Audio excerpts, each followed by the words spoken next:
So let's get started with today's about the working out the current and resistance in series circuits and in parallel circuits. Okay, so we'll start with question two. As question one, there's some problem with the question one, and if we start with question two, we can see that we know the uh, total voltage V total is like 9 volts.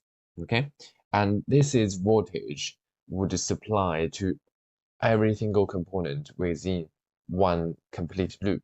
Okay, this is from the idea of the Kirchhoff law. If you're not quite sure what it means, doesn't matter too much. It just means if it's in series, we would have V1 plus 3 volts would equal to 9 volts. Okay, so in this case, it's quite easy for us to work out with V1. V1 would just be simply 6 volts. Okay, so we write down V1 being 6 volts. And then if we know V1 is being 6 volts and V2, not V2, the other one being 3 volts, we can kind of figure out the, from the ratio idea, we can figure out what is the resistance of R1. So from the ratio idea is the idea of a potential divider. Potential divider just means if you're having more resistance, you would occupy more voltages. Okay, kind of makes sense in a way. If you have more resistance, you need more energy per charge to go through it. So which means you require more voltages. But the logic behind it is because since it's in series, so the current should be the same.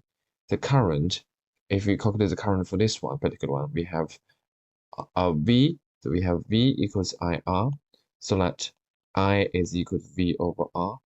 For this particular 6 volts, we have 6 volts over 2 ohms, and it should be equal to the other one with 3 ohms, which is 3 volts over R1. So if you can see from this equation here, we can work out what's the value of R1, where R1 is just simply equal to 1. So if you notice about the idea I was saying about the ratios, we'll realize, oh, the voltage has been doubled, and it seems like the resistance has been doubled. And this is the idea of the potential divider. Okay, this is the main idea of potential divider. Potential divider itself will be slightly tricky than this, but it's the main idea of that. Okay, so once we figure out what are the resistance, I think it's become really easy because right now we can work out the total resistance, whereas R total is just 1 plus 2, which is 3 ohms. And then because V equals IR, we can work out what is the total current, which is the total voltage divided by the total resistance, which is 9 volts divided by 3 ohms, which is 3 amps. So we have the current being 3 amps. So A1 being 3 amps, A2 being 3 amps. Okay. Oh, actually, there's a much easier way. It's already been given that one of the current was 3A, and the current does not change in a series circuit because current. Just imagine current. They are like a deliver man. They're delivering your pizzas. Okay, where the pizza is like the energy in this case. Those delivery man they don't appear after delivering those stuff. They are still there. So the analogy of the delivery is the electron in the circuit. The electron does not vanish. It's just the energy they carry. Be careful with the word. Carry is not the best word, but it's okay for the analogy wise. So the energy they carry has been used, but electron itself is still there. The atom itself would the particle itself won't vanish. Okay, so it will be 3 amps, 3 amps, 6 amps, and 1 ohms. And if we continue with the next one, we have 3 ohms, 2 ohms, and 5 ohms. Okay, so apparently we are given with 2 amps. If you remember about probably what I said, what will be the current of A1? Yeah, it will be 2 amps. It will be exactly the same one. Like the at any point it will be exactly the same current. This is a current law within a series circuit. And for voltage V1, it would definitely just be the sum of all the different voltages. Okay, so let's have a look at this one then. Since we know the total current it seems like all the resistance has been given, so that we can figure out what is the R total, which is 3 ohms plus 2 ohms plus 5 ohms. This is because this is in series, so the resistance just add up. And then we have the total current being simply 2. So V equals IR. We have the voltages being 2 times by 10, which is 20. So we have the total voltage being 20. And like I said earlier on, so voltages has been divided into ratios depending on their resistance. Okay, so we can think about, oh, this one is 3, this one is 2, this one is 5. So it seems like the total resistance is like 10.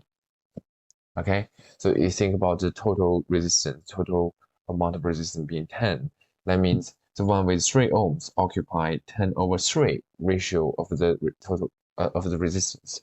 And in the same ways, it will occupy the same ratio of the from the total voltage. Okay, so higher voltage, higher resistance, higher voltage, and they are directly proportional because, like I said, V equals IR, and when it's in series, I is the same, I is the same parallel.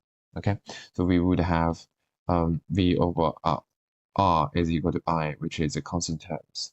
That means the ratio shall be the same.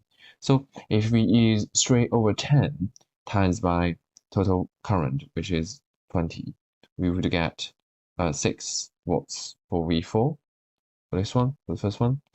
And then if we consider the other ones, this one will be 2 ohms over 10 ohms times by 20, which give 20 watts, which gives us 4 ohms. Sorry, 4 watts. And the remaining ones occupy half of it, which is just simply 10 watts. Okay, so we have 2, 20, 10, 4, and 6. And if you're not quite sure about the ratio idea, let me know. I will create another video about the ratio ideas, and I'll explain that in much more details. And if we continue with this question, we have a slightly complicated one with some filament bulbs and with a resistor. So I would say if you want to calculate the filament bulbs, we have to do some assumption here. Okay. Okay, let's have a look at this question first of all. We have 9 volts, and here we have 3 ohms. Okay, so since we know in parallels, all the voltages will be the same. So voltage across these branches within it provided with this branch will be 9 volts. And there's only one component, which is filament bulb on here. So this V1 would be 9 volts. Okay, so this V1 would be 9 volts. And the voltages across here will also be 9 volts. But the problem with this branch is this branch have two two components. Even if we have parallels, within parallels, we have different branches, and with different branches, even within the parallel branches, we could still have in series circuit. Okay, this is something quite important to remember. So even though it was parallel, but still we can have it in series within the parallel. And so that we know the total was 9 volts. So V2 must be 5 volts, okay? Because this is a series circuits, and in series circuits, the total voltage is equal to the sum of those two, which means V2 must be 5 volts. And then we want to calculate the resistance of the bulb, and the resistance is just always follows with V equals IR. Even for non-ohmic, which is bulb, it's not straight line plus the V I diagram, but it still follows this equation. Regardless, so the resistance is voltage divided current, which we want to know the resistance of the bulb, but next question. Oh, I see. Sorry, my bad. We given the resistance of this bulb. We want to calculate the resistance of this bulb. That was my bad. I was just saying they already gave the resistance bulb. Why would they don't calculate again? So what we want to do here is we want to probably calculate the current on here. We want to calculate the current on here. Let's say current flow this way, and this is like A1, and this is like A2, and this is 2 amps flow this way. So we have A1 is equal to plus A2, okay? Because Kirchhoff law at the junction, the amount of current flow in equals the amount of current flow out. And A1 here would be the same on the other hand side because those two are both on the main branches. So if we have V equals IR and we write it as I equals V over R, we would have I is being 9 volts divided by 3 ohms, so that you have 3 amps as a current. And in that case, in the case of 3 amps of the current, we would have been said this was A2. So we will be able to work out what is A1. A1 would just be 2 amps plus 3 amps, which is 5 amps. Okay, seems like we know the total current, and we can just pop it on here, which is 5 amps. And then let's calculate the resistance bulb. So for resistance bulb, we know the current coming into this branches is just 2 amps. So okay, let's do resistor first of all. Resistor having V equals IR, whereas R is equal to V over I, whereas the V is 4 watts, we already figured out. It's already been given, sorry, and the current is just 2 amps being given here because current is the same along its in series circuits. So the ohms is just 2 ohms. And let's have a look at the bulbs. Because V equals IR and R equals V over I once again, and R is just equal to the voltage which we work out was being 5 divided by current, which is 2. That means your resistance being 2.5 ohms. Okay, so these are the 3 questions for this. I hope you found it helpful, and if you have any questions, anything in doubt, please comment in the videos below, and please let me know. Thank you.